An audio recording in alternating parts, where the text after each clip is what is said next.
तो दोस्तों आज हम फिर से आपके लिए लेकर आए हैं देश दुनिया की सभी ताजा बड़ी खबरें फटाफट इस वीडियो में आपको बताने वाले हैं। तो वीडियो को अंत तक जरूर देखें। अगर आप भी गोदी मीडिया का पुरजोर विरोध करते हैं तो हमारी वीडियो को लाइक करके अपना समर्थन जरूर दर्ज करें।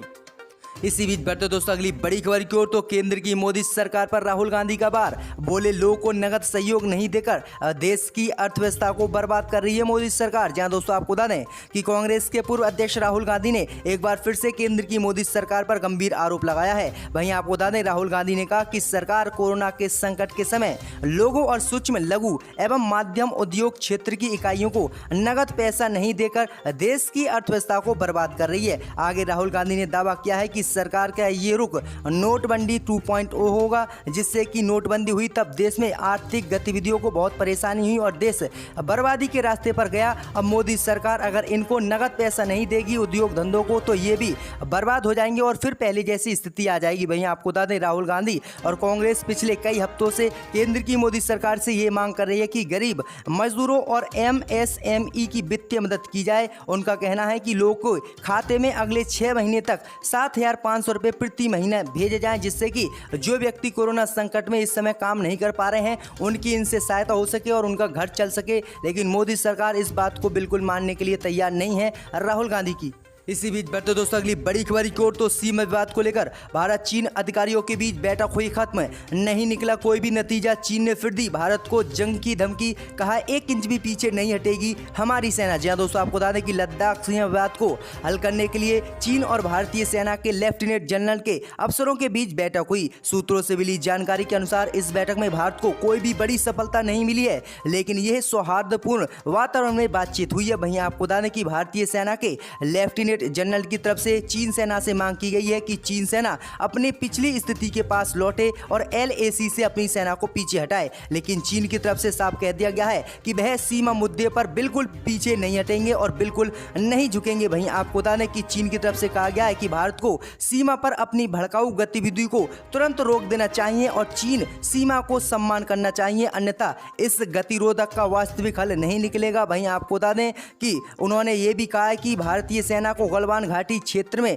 निर्माण पर रोक लगानी चाहिए। तो ये काफी बड़ी खबर सामने निकल कर आ रही है कि चीन ने आज उल्टा भारत को ही जो है रोकने के लिए निर्माण कह दिया। वहीं आपको बता दें कि चीन की पीपल्स लिबरेशन आर्मी ने सैनिकों और हथियारों को यहां पर पहुंचाना शुरू कर दिया है। वहीं आपको बता दें कि ये काफी बड़ी खबर सामने निकल कर आ रही है कि भारत से युद्ध करने की पूरी तैयारी में जुटा हुआ है चीन। इसी बीच बढ़ते दोस्तों अगली बड़ी खबर की ओर। तो भारत को फिर से तोड़ने की उठी मांग, हर सिख चाहता है खालिस्तान, अगर मोदी सरकार पेश करे तो करेंगे इसे स्वीकार अकाल तख्त जत्थेदार। जी दोस्तों आपको बता दें कि देश को फिर से तोड़ने की सिखों की तरफ से मांग की जा रही है। सिखों की तरफ से भारत में एक नया देश खालिस्तान बनाने का मुद्दा उठ गया है। सिख समुदाय ने मांग की है कि सिखों के लिए भारत में एक नया देश खालिस्तान बना दिया जाए। जी दोस्तों आपको बता दें कि इसकी मांग करते हुए अकाल तख्त के जत्थेदार ज्ञानी हरप्रीत सिंह ने 6 जून को कहा है कि अगर सरकार इसकी पेशकश करती है तो सिख समुदाय इसे स्वीकार करेगा। वहीं आपको बता दें कि अकाल तख्त के जत्थेदारों ने कहा है कि हर दुनिया में रहने वाला सिख यही चाहता है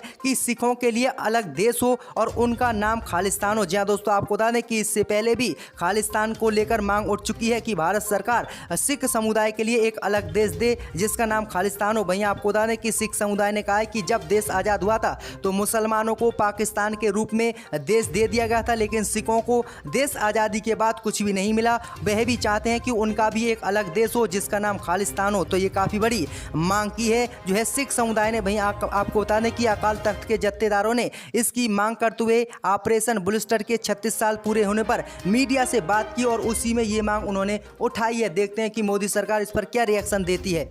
इसी बीच बढ़ते दोस्तों अगली बड़ी खबर की ओर। तो राजस्थान सरकार का बड़ा ऐलान, 8 जून से राजस्थान में नहीं खुलेंगे मंदिर मस्जिद, नए नियमों के साथ खुल सकेंगे होटल रेस्टोरेंट और मॉल्स। जी हां दोस्तों आपको बता दें कि राजस्थान सरकार ने काफी बड़ा फैसला लिया है कि राजस्थान में 8 जून से किसी भी धार्मिक स्थल यानी मंदिर मस्जिद को नहीं खोला जाएगा। मंदिरों के कपाट 8 जून को भी राजस्थान में बंद रहेंगे। वहीं कोरोना के बढ़ते संक्रमण को देखते हुए राजस्थान सरकार ने यह फैसला किया है। वहीं आपको बता दें कि केंद्र की मोदी सरकार ने पूरे देश में 8 जून से सभी धार्मिक स्थल खोलने की इजाज़त दे दी है, लेकिन राजस्थान सरकार ने ये खोलने की इजाज़त नहीं दी है और नई गाइडलाइन जारी कर दी है, जिसके तहत 8 जून से होटल, रेस्टोरेंट और शॉपिंग मॉल्स को खोले जाएंगे, लेकिन किसी भी धार्मिक स्थल को राजस्थान में 8 जून से नहीं खोला जाएगा। राज्य सरकार ने सख्त निर्देशों के साथ इन चीज़ों को खोलने की अनुमति दे दी है। वहीं सरकार ने इसे लेकर नई गाइडलाइन भी जारी कर दी है। जी हाँ दोस्तों, आपको बता दें कि होटल में टेबल सीट की खास व्यवस्था होगी। 2 टेबलों के बीच कम से कम 6 फीट की दूरी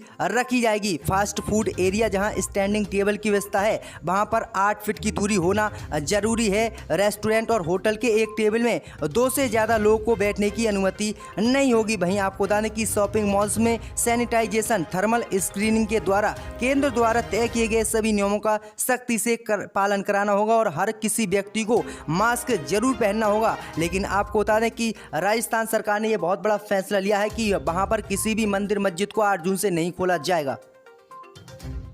इसी बीच बढ़ते दोस्तों अगली बड़ी खबर की ओर, तो ट्विटर हैंडल से बीजेपी हटाए जाने की चर्चा पर अब खुद ज्योतिरादित्य सिंधिया ने दिया जवाब। जहां दोस्तों आपको बता दें कि मध्य प्रदेश में कांग्रेस पार्टी छोड़कर भाजपा ज्वाइन करने वाले नेता ज्योतिरादित्य सिंधिया की ओर से अपने ट्विटर हैंडल के बायो से बीजेपी हटाए जाने के दावों को लेकर उन्होंने खुद जवाब दिया है। ज्योतिरादित्य सिंधिया ने खुद ट्वीट कर इस चर्चा पर विराम लगा दिया है। जहां दोस्तों आपको बता दें कि ज्योतिरादित्य सिंधिया ने कहा कि ट्वीट में लिखा कि खुद की बात है कि सत्य के मुकाबले झूठी खबरें ज्यादा तेजी से फैलती हैं। दरअसल सोशल मीडिया पर ज्योतिरादित्य सिंधिया के ट्विटर हैंडल का एक स्क्रीनशॉट मीडिया पर वायरल होता है, जिसमें दावा किया जा रहा था कि सिंधिया ने अपने प्रोफाइल से बीजेपी शब्द हटा लिया है और जल्द ही वह बीजेपी छोड़कर फिर से कांग्रेस पार्टी को ज्वाइन करेंगे। लेकिन सच्चाई ये है कि सिंधिया ने अपने प्रोफाइल में कभी भी बीजेपी लिखा ही नहीं। उन्होंने खुद ट्वीट कर इसकी जानकारी दी है। उन्होंने बताया कि जब मैं कांग्रेस में था तब मैंने अपने ट्विटर हैंडल पर कांग्रेस लिखा था, लेकिन जब मैंने कांग्रेस पार्टी को छोड़ा तब मैंने उसको हटा दिया और आज तक मैंने किसी अन्य पार्टी का कोई भी जो है बायो नहीं लिखा है। तो ये काफी बड़ी खबर सामने निकल कर आ रही है, लेकिन मुझे लगता है कि अब भी उनका इस पार्टी में सम्मान नहीं है बीजेपी में और वह किसी अन्य पार्टी को ज्वाइन कर सकते हैं। दोस्तों अगली बड़ी खबर की ओर, तो मोदी सरकार के 20 लाख करोड़ के आर्थिक पैकेज को लेकर अखिलेश यादव ने केंद्र की मोदी सरकार पर साधा जोरदार निशाना। जहां दोस्तों आपको बता दें कि समाजवादी पार्टी के अध्यक्ष अखिलेश यादव ने मोदी सरकार के 20 लाख करोड़ रुपए के आर्थिक पैकेज पर केंद्र की मोदी सरकार पर निशाना साधा है। अखिलेश यादव ने ट्वीट कर लिखा कि सरकार बस इतना बता दे कि 20 लाख करोड़ के तथा कथित महापैकेज में कितना गरीबों के लिए मोदी सरकार ने दिया है। आगे अखिलेश यादव ने लिखा कि कितना किसान, दिहाड़ी प्रवासी मजदूर, छोटे व्यापारी, खुदरा कारोबारी, रेहड़ी ठेले, पटरी वाले और अन्य मजबूरों के लिए है। समाज को बांटने में माहिर लोग कृपया करके इस आर्थिक बंटवारे का हिसाब भी दे दें। गौरतलब है कि प्रधानमंत्री मोदी ने पिछले महीने 20 लाख करोड़ रुपए के आर्थिक पैकेज की घोषणा की थी, लेकिन इनका मानना है कि इस पैकेज से किसी भी गरीब को कुछ फायदा नहीं हुआ है, 1 रुपये का भी और 1 रुपया भी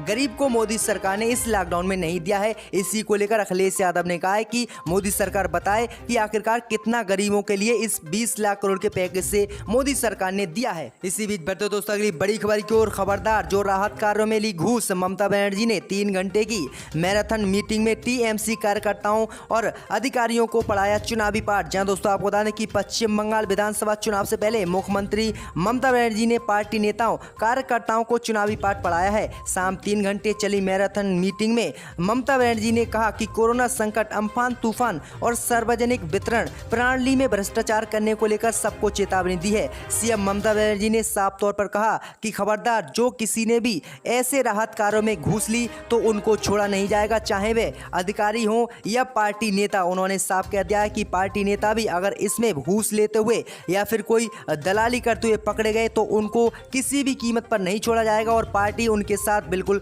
खड़ी नहीं होगी। वहीं ममता बनर्जी ने कहा है कि सभी कार्यकर्ताओं से कि सोशल मीडिया के जरिए पार्टी के राजनीतिक कैंपेन को लेकर एक्टिव मोड में आ जाएं और पिछले 9 सालों में अपनी सरकार की उपलब्धियों को जनता के सामने प्रमोट करें, जिससे कि जनता समझे कि ममता बनर्जी ने इतना काम जो है राज्य में किया है। तो ये साफ जो है संदेश ममता बनर्जी ने दे दिया है। इसी बीच बढ़ते दोस्तों अगली बड़ी खबर की ओर, तो दिल्ली के सीएम केजरीवाल ने कोरोना कोरोना मरीजों को भर्ती नहीं कर रहे अस्पतालों को दी चेतावनी, कहा आपको बख्शा नहीं जाएगा। जहां दोस्तों आपको बता दें कि दिल्ली के मुख्यमंत्री अरविंद केजरीवाल ने शनिवार को कोरोना महामारी के संकट के बीच ऐसे प्राइवेट अस्पतालों को चेतावनी दी है जो बेड्स की ब्लैक मार्केटिंग कर रहे हैं और कोरोना मरीजों का इलाज नहीं कर रहे हैं और अपने अस्पताल में नहीं भर्ती कर रहे हैं। वहीं आपको बता दें कि सीएम केजरीवाल ने कहा कि अस्पताल इलाज करवाने के लिए बनाए हैं, पैसे कमाने के लिए नहीं। सीएम केजरीवाल ने कहा कि हमने सारी चीज़ों की उपलब्धियां प्राइवेट अस्पतालों में भी दी है, वेंटिलेटर भी दिए हैं, बेड भी दिए हैं, लेकिन अब भी जो है ये अस्पताल कुछ हैं जो कोरोना मरीजों का इलाज नहीं करने के लिए कह रहे हैं। वहीं आपको बता दें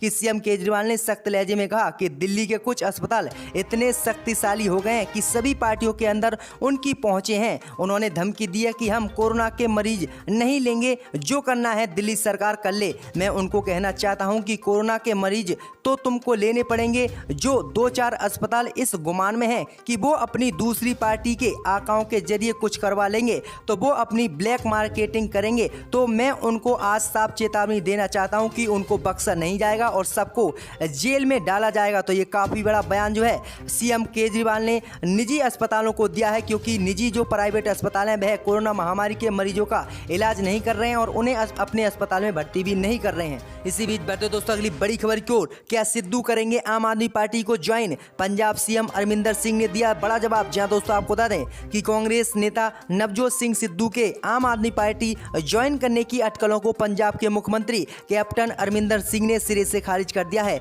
उन्होंने कहा कि नवजोत सिंह सिद्धू कांग्रेस पार्टी का हिस्सा है। जहां तक प्रशांत किशोर का सिद्धू को आम आदमी पार्टी में शामिल करने की अटकलें हैं तो ये सच नहीं है। इस बारे में प्रशांत किशोर भी ना कुछ कह चुके हैं। दरअसल सिद्धू के आम आदमी पार्टी में ज्वाइन होने की अटकलें लगाई जा रही थी, तो ये काफी बड़ा बयान दिया है कि नवजोत सिंह सिद्धू किसी भी कीमत पर कांग्रेस पार्टी को नहीं छोड़ेंगे और वो है आम आदमी पार्टी को ज्वाइन नहीं करेंगे।